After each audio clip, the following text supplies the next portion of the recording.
Good morning to मेरे प्यारे विद्यार्थियों। वो कल की वीडियो में मैं माइक लगाना भूल गया था तो उसमें आवाज़ नहीं आ पाई थी मेरे प्यारे विद्यार्थियों।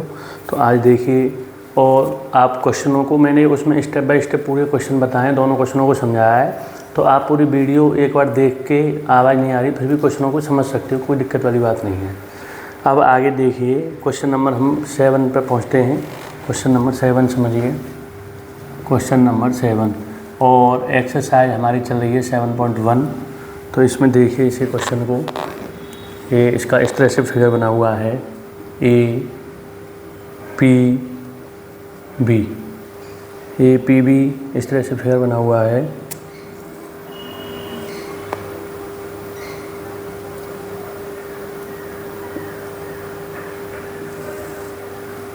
अब इसमें ये वाला जो कोण है ये इसके इक्वल है, हमें इसमें दे रखा है।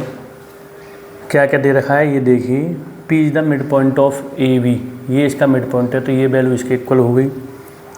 ये इसका मिड पॉइंट है P, तो यहाँ पे हम जब P मिड पॉइंट है तो हम कह सकते हैं AP इक्वल PB, सबसे पहली बात। फिर उसके बाद में हमें इसमें एंगल BAD इक्वल है एंगल ABE के, ये इसके इक्वल है। और एंगल EPA इक्वल है एंगल DPB के, ये इसके इक्वल है। तो VAD यहाँ पे ये पॉइंट है हमारा E पॉइंट है और ये पॉइंट है हमारा D। तो VAD यानी ये वाला एंगल ABE के इक्वल है, ABE के इसके इक्वल है। तो देखिए मेरे प्यारे विद्यार्थियों, कुछ नहीं है, बहुत ईजी क्वेश्चन है। इसके मैं ऐसे अलग से फिगर निकाल ले रहा हूँ। ये हो गया हमारा APD, ये पॉइंट है हमारा D। और उसके बाद में ये इस तरह से इसका फिगर बना हुआ है। तो ये पॉइंट है हमारा E, ये पॉइंट है P और ये पॉइंट है B। अब इसमें VAD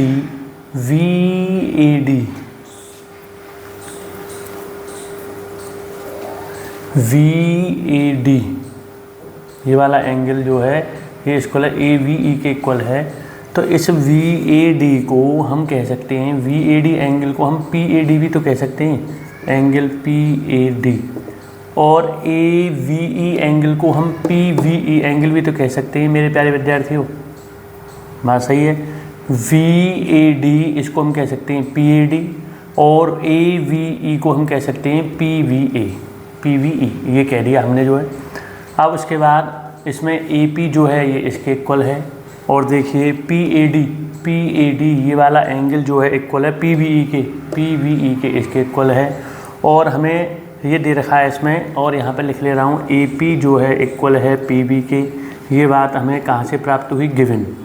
ये P is mid point of AB, P is mid point of AB, PAB का मिड पॉइंट है, ये यहाँ से निकल के आया।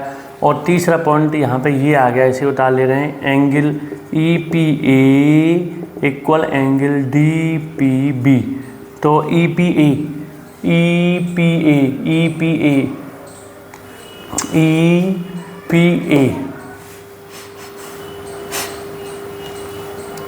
अब इस EPA एंगल को हमें लाना है इसमें EPA ये वाला जो एंगल है ये इक्वल है इसके। तो हमें फिर इसमें एक काम करना पड़ेगा, हमें पूरा एंगल ये लाना है, APD हमें लाना है, इसमें प्रूव करना है सो दैट DAP ये ट्रायंगल दिखाना है। हाँ, तो इसमें एक काम करना पड़ रहा है हमें, EPD एंगल दोनों तरफ ऐड करना पड़ रहा है, angle EPD add both sides. तो जब हम angle EPA plus angle EPD equal, ये हो जाएगा angle DPB plus angle EPD। अब इसमें EPA में इस एंगल में हमने इसको ऐड कर दिया, EPD को, इस एंगल को ऐड कर दिया इस एंगल को, तो ये बन गया एंगल APD। ये पूरा एंगल बन गया APD इक्वल। अब DPB इस एंगल में फिर इसको ऐड कर दिया तो ये बन गया EPB, एंगल EPB। तो यहाँ पे अब APD ये वाला एंगल है और ई पी बी ये वाला एंगल है। तो मेरे प्यारे विद्यार्थियों ये एंगल इसके इक्वल है, ये एंगल इसके इक्वल है, ये साइड इसके इक्वल है। तो ए एस ए नियम से ए रूल से हम कह सकते हैं, ए रूल से हमें लाना था triangle D A P congruent है ट्रायंगल किसके, ई वी पी के, ये हमें लाना था मेरे प्यारे विद्यार्थियों, ये हमें प्रूव करना था। ये इसका फर्स्ट पार्ट है। अब इसका जो सेकंड पार्ट है वो है A D equal V E, A D जो है वो बी के इक्वल है। तो A D equal V E ये आ जाएगा सी पी सी टी से, why C P C T, क्योंकि जब हम इन दोनों ट्रायंगलों को हमने कॉन्ग्रुएंट प्रूव कर दिया तो हम ए डी को बी के इक्वल कह सकते हैं। इस प्रकार आपका क्वेश्चन हो रहा है मेरे प्यारे विद्यार्थियों। अब अगला क्वेश्चन समझिए, क्वेश्चन नंबर 8। क्वेश्चन नंबर 8 देखिए, कुछ नहीं है, इजी क्वेश्चन था, बस कुछ नहीं है इसमें।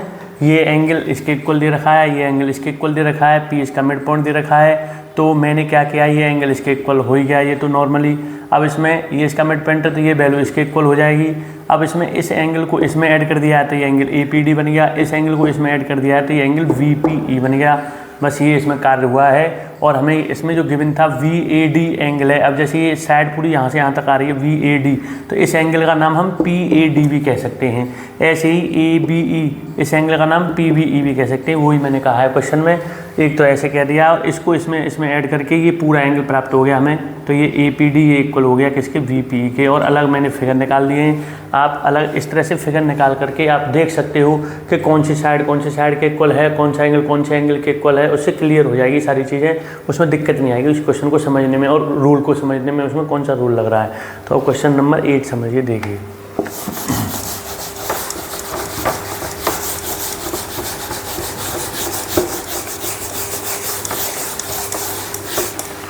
तो क्वेश्चन नंबर 8 देखिए मेरे प्यारे विद्यार्थियों। क्वेश्चन नंबर 8 का फिगर कुछ इस तरह से बना हुआ है। क्वेश्चन नंबर 8 ये इसका फिगर बना हुआ है।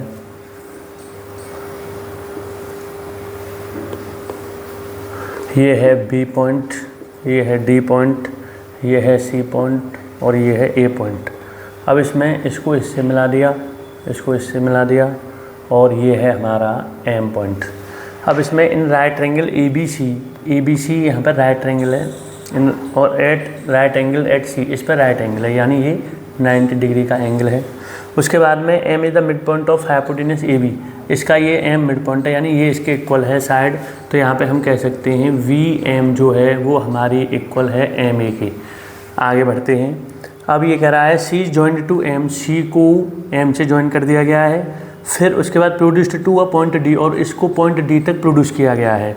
फिर such that D M equal C M, यानी डी एम भी सी एम के इक्वल है। उसके बाद में D point D joint to point B, point D को पॉइंट बी से जॉइन कर दिया गया है। तब हमें शो करना है, तो हमें इसमें शो करना है शो दैट, तो इसमें सबसे पहला पॉइंट है हमें triangle A M C congruent हैं ट्रायंगल किसके, वी एम डी के। ये हमें इसमें शो करना है। देखिए मेरे प्यारे विद्यार्थियों समझिए। अब इसमें डी एम सी एम के इक्वल है, तो यहाँ पर D M equal C M, ये बात कहाँ से हमें प्राप्त होगी, गिवन दी हुई है हमें। उसके बाद B M equal A M, B M equal A M, ये भी हमें गिवन है।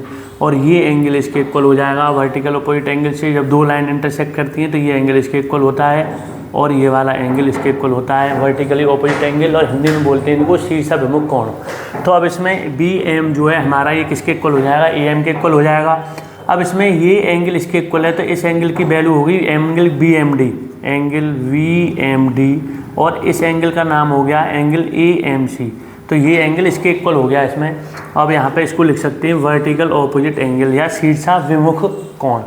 अब हम यहाँ पर साइड, ये साइड इसके इक्वल है, ये साइड इसके इक्वल है, ये एंगल इसके इक्वल है, तो एस ए एस नियम से, why S A S rule से हम कह सकते हैं कि एंगल, हम कह सकते हैं इन दोनों ट्रायंगलों को triangle A M C congruent है ट्रायंगल डी एम बी के। तो ये हमारा पहला पॉइंट प्रूव हो गया। अब इसका जो सेकंड पॉइंट है, इसमें प्रूव करना है D B C is a right angle. हमें इसमें प्रूव करना है angle D B C is a right angle, is a right angle, angle DBC is a right angle, angle DBC is a right angle. तो हमें angle DBC right angle prove करना है। तो अब देखिए इसमें हमें क्या करना होगा। अब इन फिगरों को हम थोड़ा अलग बना ले रहे हैं इस तरह से। तो अब यहाँ पे M नाम दे दिया पॉइंट, ये M नाम दे दिया और ये AMC। अब इसमें ये साइड AM जो साइड है ये हमारे किसके इक्वल है, BM के। तो AM जो साइड है ये किसके इक्वल है, VM के। और उसके बाद में AM साइड VM के इक्वल हो गई, DM साइड किसके इक्वल है, MC के। तो DM जो है वो किसके इक्वल हो गई, हमारी MC के इक्वल हो गई। और ये एंगल इसके इक्वल है।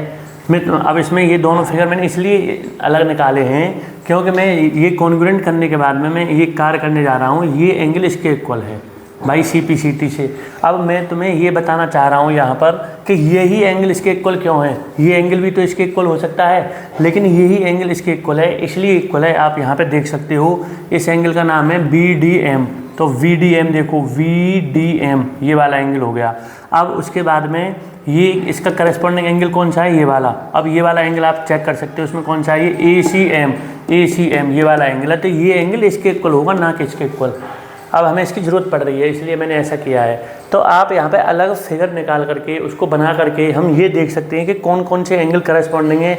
इस एंगल की करस्पॉन्डिंग एंगल ये है और इस एंगल की करस्पॉन्डिंग एंगल ये है। या तो आप इस एंगल को इस एंगल के इक्वल करके चलें या फिर इस एंगल को इस एंगल के इक्वल, कोई सा एक हमको लेना होगा। लेकिन ये अगर इसके इक्वल कर देंगे तो बात नहीं बनेगी। और ये एंगल ही इसके इक्वल है। जब हम फिगर को इस तरह से हम रख रहे हैं यहाँ पे करस्पॉन्डिंग साइड को इसके इक्वल, ये साइड इसके इक्वल है, ये साइड इसके इक्वल है, ये एंगल इसके इक्वल है। तो इस तरह से रखने पे हमें ये एंगल ही इस एंगल के करस्पॉन्डिंग प्राप्त हो रहा है और ये एंगल इसके करस्पॉन्डिंग है, जो कि यहाँ पे इस फिगर से ये एंगल इसके इक्वल हो गया। अब इसमें जब ये एंगल इसके इक्वल हो गया तो ये दोनों हमारी पैरेलल लाइंस हो गई। जब दो लाइंस पैरेलल होती हैं ये ट्रांसवर्सल है। जब ये एंगल इसके इक्वल हो, जब ये पैरेलल लाइंस हैं तो हम इस एंगल को इसके इक्वल ले लेते हैं ऑल्टरनेट इंटीरियर एंगल से। और यहाँ पे ये एंगल पहले ही, हमें इन लाइंस के बारे में नहीं पता कि लाइंस कैसी हैं, लेकिन हमें ये पता है कि ये एंगल इसके इक्वल है। तो फिर हम लाइनों को BD और AC को हम एक तरह से पैरेलल लाइन कह सकते हैं, क्योंकि ये एंगल इसके इक्वल है इसलिए हम इन दोनों को क्या कह सकते हैं, पैरेलल कह सकते हैं। तो यहाँ पे DV जो है वो पैरेलल होगी AC के। जब ये दोनों पैरेलल हो गई AC के तो पैरेलल में एक कंडीशन और होती है। एक तो ये हो गई कि ये एंगल इसके इक्वल होता है, इसको बोलते हैं ऑल्टरनेट इंटीरियर एंगल। लेकिन इसमें ऐसा और होता है कि ये एंगल और इस एंगल का सम 180 होता है और इस एंगल का और इस एंगल का सम 180 होता है। इसको सम ऑफ को इंटीरियर एंगल बोलते हैं। हाँ, इस एंगल का सम इसके 180 के इक्वल, इसका सम इन दोनों का सम जो 180 होता है। तो इसी प्रकार मैं क्या करने जा रहा हूँ, जब ये दोनों पैरेलल लाइन है तो ये हमारी ट्रांसवर्सल लाइन कहलाएगी। तो इस एंगल का और इस एंगल का सम 180 डिग्री होगा। इस बात को प्रूव करने के लिए मैंने ये इतना सब कुछ किया था। तो अब यहाँ पे हम कह सकते हैं angle DBC plus angle ACB plus angle ACB equal 180 degree. अब उसके बाद में ACB ये कितना है, यहाँ पे 90 डिग्री है। और एंगल DBC, ये एंगल DBC हमने ये एंगल DBC हमने ऐसे ही उतार लिया इसी प्रकार, ये 90 कह दिया इक्वल 180 डिग्री। अब इसमें एंगल DBC ये हो जाएगा 180 माइनस के 90 बराबर 90 डिग्री। तो यहाँ पर यही हमें प्रूव करना था, angle DBC is a right angle. इस तरह से ही आपका ये सेकंड पार्ट हो रहा है। क्वेश्चन जो है मैंने पूरी हर स्टेप में इसमें आप कॉपी लेके बैठोगे, समझोगे, पूरी वीडियो देखोगे, फिर उतारोगे क्वेश्चन को। मैं कोई भी एक स्टेप ऐसा नहीं छोड़ रहा हूँ जो आपकी समझ में ना आए। आप नॉर्मली हर क्वेश्चन को बहुत ईजीली तरीके से समझ सकते हो। तो इसके 2 पार्ट और बचे हुए हैं, उन्हें मैं कल बताऊँगा। आज इन क्वेश्चनों को आप अच्छी तरीके से समझ लेना। ठीक मेरे प्यारे विद्यार्थियों, थैंक यू।